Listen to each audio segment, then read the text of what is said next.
നമുക്ക് ഹൃദയപൂർവ്വം എന്ന മനോഹരമായ ഒരു ഫീൽ ഗുഡ് സിനിമയുടെ കഥ നോക്കിയാലോ? സിനിമ തുടങ്ങുമ്പോൾ ഹാർട്ട് ട്രാൻസ്പ്ലാന്റേഷന് വേണ്ടിയിട്ട് പൂനെയിൽ നിന്നും വളരെ വേഗത്തിൽ തന്നെ കേരളത്തിലേക്ക് ഹാർട്ട് കൊണ്ടുവരികയാണ്. എന്നിട്ടത് വേഗം തന്നെ ഹോസ്പിറ്റലിലേക്കും എത്തിക്കുന്നുണ്ട്. അത് മറ്റാർക്കും വേണ്ടിയിട്ടല്ല, കഥാനായകനായ സന്ദീപിന് വേണ്ടിയിട്ടാണ്.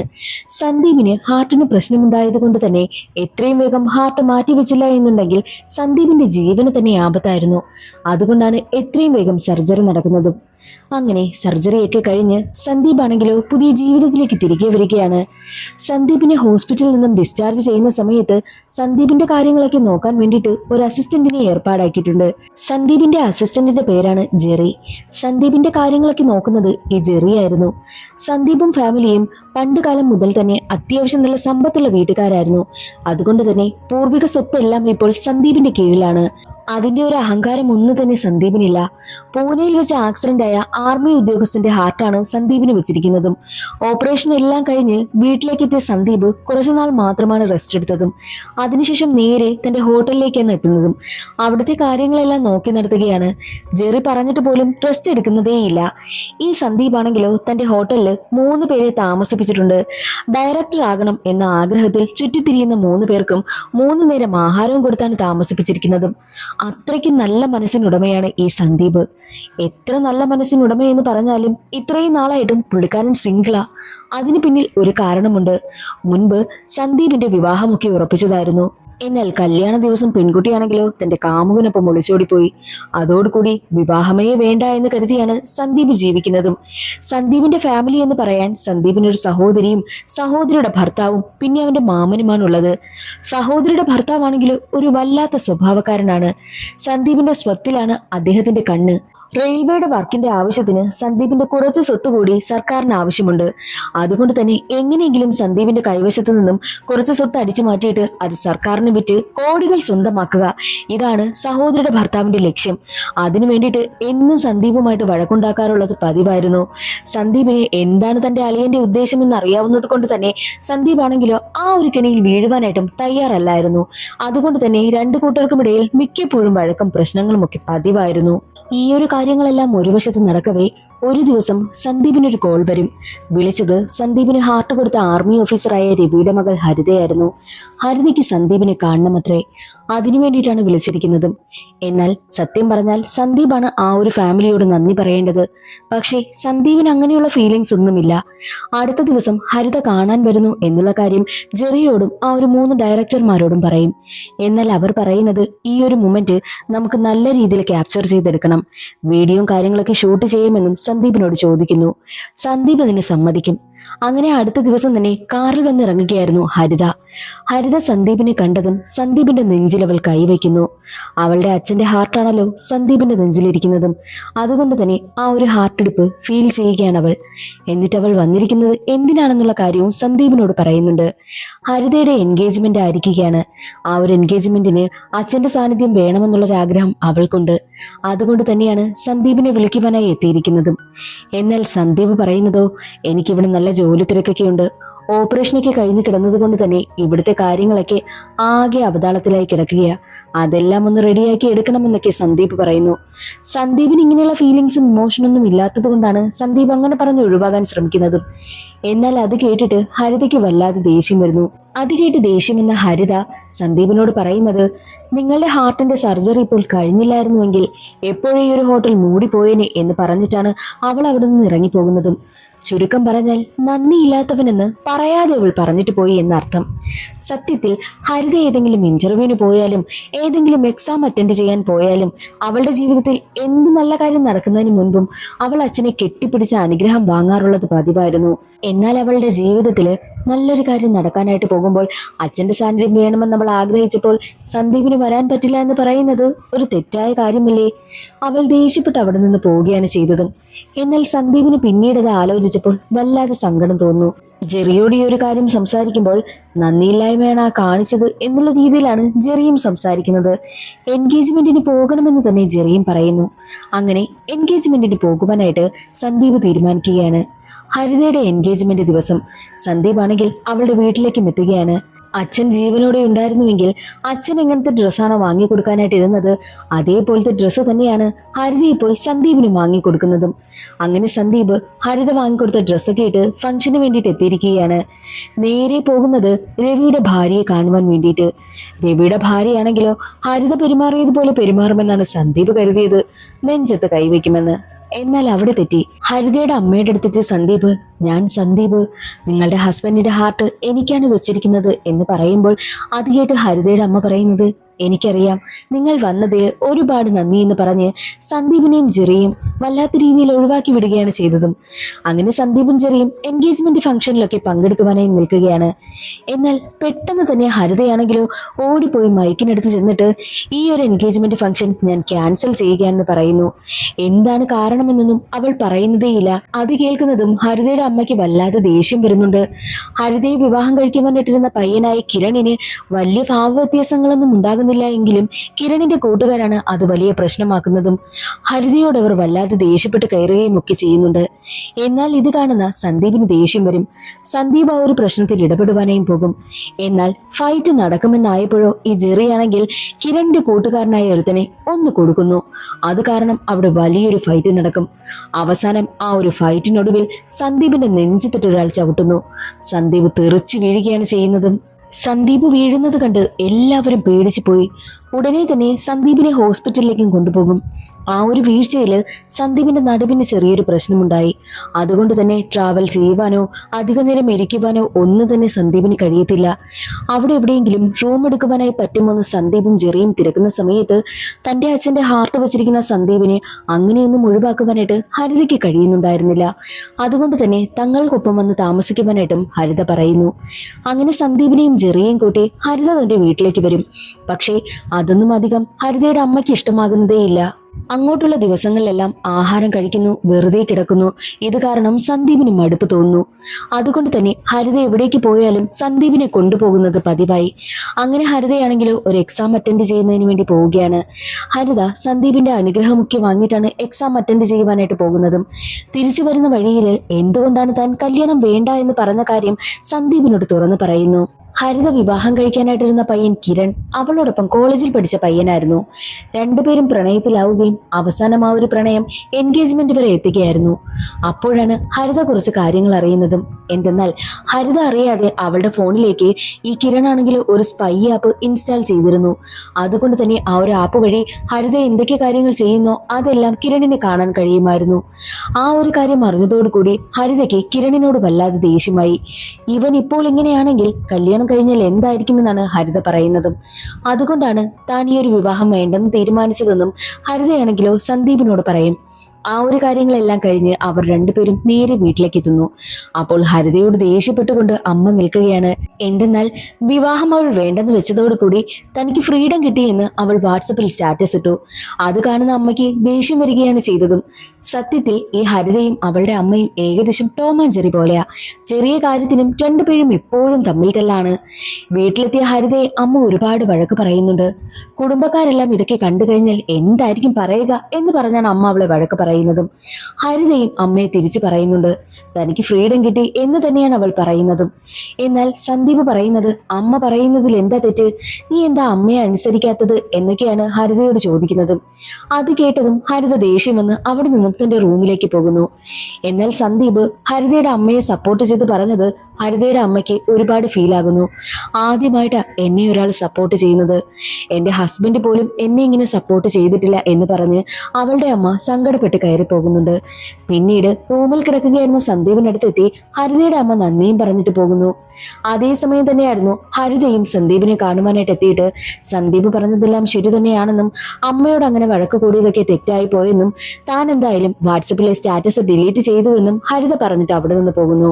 അങ്ങനെ ഇരിക്കെ ഒരു ദിവസം രവിയുടെ സുഹൃത്ത് സന്ദീപിനെ കാണുവാനായിട്ട് എത്തുകയാണ്. എന്നിട്ട് ചോദിക്കുന്നത്, മരിക്കുന്നതിന് മുൻപ് രവി വല്ലാത്ത വിഷാദത്തിലായിരുന്നു. എന്താണ് കാരണമെന്ന് ഞങ്ങൾ ചോദിച്ചിട്ടും രവി പറഞ്ഞതേയില്ല. അഥവാ വല്ലതും ഓർമ്മ വരികയാണെങ്കിൽ ഞങ്ങളോട് പറയണേ എന്ന് പറഞ്ഞിട്ടാണ് സുഹൃത്ത് അവിടെ നിന്ന് പോകുന്നതും. സുഹൃത്ത് കരുതിയിരിക്കുന്നത് രവിയുടെ ഹൃദയം സന്ദീപിൽ വെച്ചിരിക്കുന്നത് കൊണ്ട് തന്നെ എന്തെങ്കിലും കാര്യങ്ങൾ സ്റ്റോർ ചെയ്ത് വെച്ചിട്ടുണ്ടായിരിക്കും, ഓർമ്മ വരുമ്പോൾ പറയുമെന്നൊക്കെയാണ്. സന്ദീപ് ആണെങ്കിലോ ഇതെന്തായി ഇങ്ങനെ എന്ന മട്ടിൽ നിൽക്കുന്നു. രവിയുടെ ഭാര്യയായ ദേവിയുടെ അച്ഛനാണെങ്കിൽ 3 വർഷമായി കിടപ്പിലായിരുന്നു. ദേവി അതോർത്ത് സങ്കടപ്പെട്ടിരിക്കുന്ന സമയത്ത് ദേവിക്ക് അടുത്തേക്ക് എത്തിക്കായിരുന്നു സന്ദീപ് കാര്യം അന്വേഷിക്കുന്ന സമയത്ത് ദേവി പറയുന്നത്, രവി മരിക്കുന്നതിന് മുൻപ് രവിയോട് എൻ്റെ അച്ഛൻ ഒരുപാട് ദ്രോഹങ്ങൾ ചെയ്തിരുന്നു. അച്ഛൻ അതുകൊണ്ടായിരിക്കാം മരിക്കാൻ കഴിയാതെ ഇങ്ങനെ കിടക്കുന്നതും. അച്ഛന് രവിയോട് മാപ്പ് പറയണമെന്ന ആഗ്രഹമുണ്ടെന്ന് എനിക്ക് തോന്നുന്നത്. എൻ്റെ അച്ഛനെ ചെന്ന് കാണണം. അച്ഛൻ എന്തായാലും മാപ്പ് പറയുവാനായി തീരുമാനിച്ചിരിക്കുകയാണ്. അച്ഛൻ മാപ്പ് പറയുന്നത് സ്വീകരിക്കണമെന്നും ദേവി പറയും. എന്നാൽ അതിന് ഹരിത സമ്മതിക്കുന്നുണ്ടായിരുന്നില്ല. അതുകൊണ്ട് തന്നെ അമ്മയും മകളും അവിടെ വെച്ച് വലിയ വഴക്കാകും. അതെല്ലാം കണ്ടുകൊണ്ട് നിൽക്കുന്ന സന്ദീപ് പറയുന്നത്, എന്താ ഒരു മാപ്പല്ലേ, എന്തായാലും ഞാൻ പോകാം, അച്ഛനെ പോയി കാണാമെന്നും സന്ദീപ് പറയുന്നു. അടുത്ത ദിവസം തന്നെ ഹരിതയെയും ദേവിയെയും ഒക്കെ കൂട്ടിയിട്ട് സന്ദീപ് ആണെങ്കിൽ രവിയുടെ അമ്മായിയച്ഛന്റെ വീട്ടിലേക്ക് പോകുന്നു. അവിടെ അമ്മായിയച്ഛനാണെങ്കിലോ തളർന്നു കിടക്കുകയാണ്. ദേവി സന്ദീപിനെ തന്റെ അച്ഛന് മുന്നിൽ കൊണ്ടുവന്ന് നിർത്തിയിട്ട് അച്ഛനോട് മാപ്പ് പറയുവാനേയും പറയും. എന്നാൽ അച്ഛനാണെങ്കിലോ മാപ്പൊന്നും പറയാതെ സന്ദീപിനെ തന്നെ നോക്കി നിൽക്കുകയാണ്. ഇതിന് പിന്നിലൊരു കാരണമുണ്ട്. എന്തെന്നാൽ പണ്ട് ആർമിയിലായിരുന്ന സമയത്ത് രവിയെ ദേവിയുടെ അച്ഛൻ ഒരുപാട് ദ്രോഹിച്ചിരുന്നു. കാരണം രവി താഴ്ന്ന ജാതിയിൽപ്പെട്ട ആളായതുകൊണ്ട്. അച്ഛന്റെ ദ്രോഹം കാരണം കുറെ നാള് രവിക്ക് ജോലിക്ക് പോലും കയറാൻ പറ്റാതായിപ്പോയി. ആ ഒരു ദേഷ്യം രവിക്കുമുണ്ടായിരുന്നു. താഴ്ന്ന ജാതിയിൽപ്പെട്ട രവിയും ഉയർന്ന ജാതിയിൽപ്പെട്ട ദേവിയും പ്രണയിച്ച് ഒളിച്ചോടി പോയി. ആ ഒരു ദേഷ്യമാണ് ദേവിയുടെ അച്ഛന് രവിയോടുള്ളതും. അതെല്ലാം അച്ഛൻ തീർക്കുകയും ചെയ്തിട്ടുണ്ട്.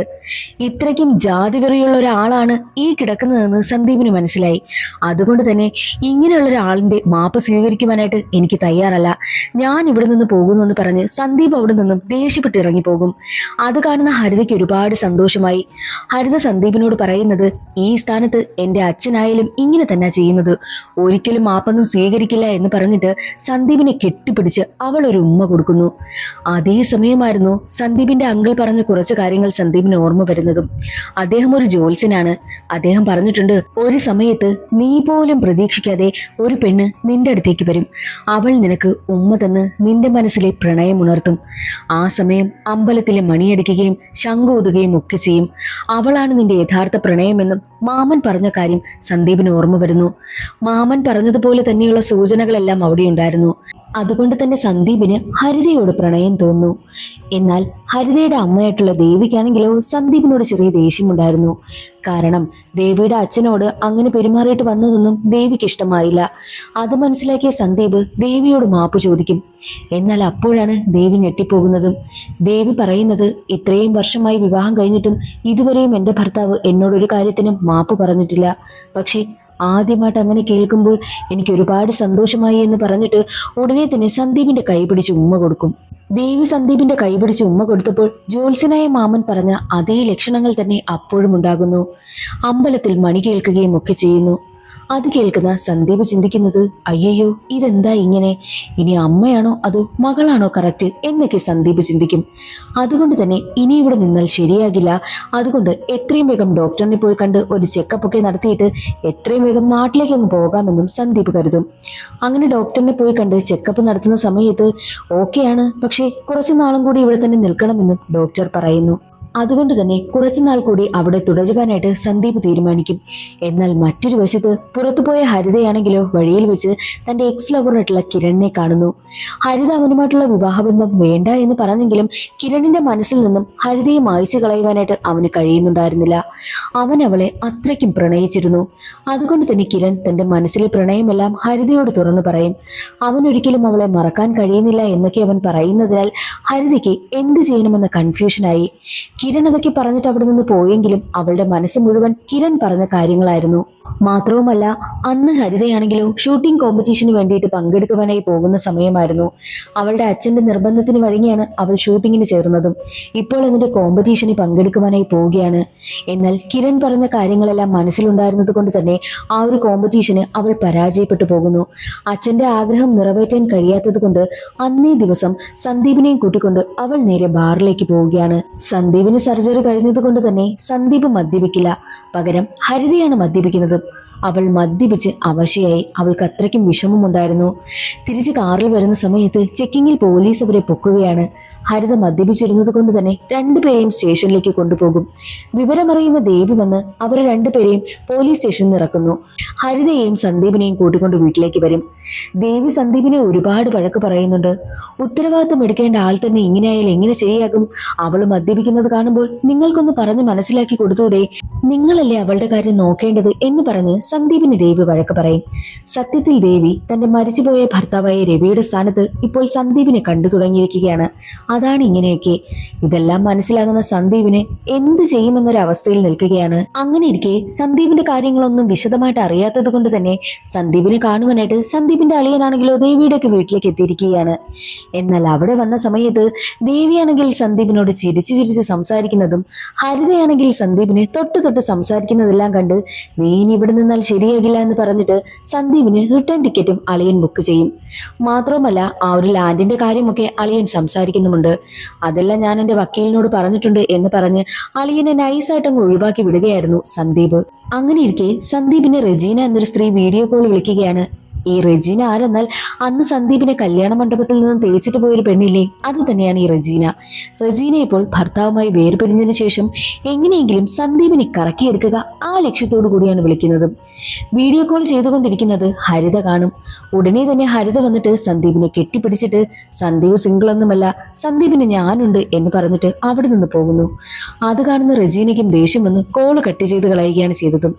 ഇതെല്ലാം കാണുന്ന സന്ദീപിന് എന്താ ഇങ്ങനെയൊക്കെ നടക്കുന്നത് എന്നുള്ളൊരു ചിന്തയായിരുന്നു. ഡോക്ടർ പറഞ്ഞ 2 ആഴ്ച കഴിഞ്ഞതുകൊണ്ട് തന്നെ വീണ്ടും ചെക്കപ്പിനായി എത്തുകയായിരുന്നു സന്ദീപ്. ഇനി കുഴപ്പമില്ല, നാട്ടിലേക്ക് പോകാം, ട്രാവൽ ചെയ്യാനൊന്നും പ്രശ്നമില്ല എന്നും ഡോക്ടർ പറയുന്നു.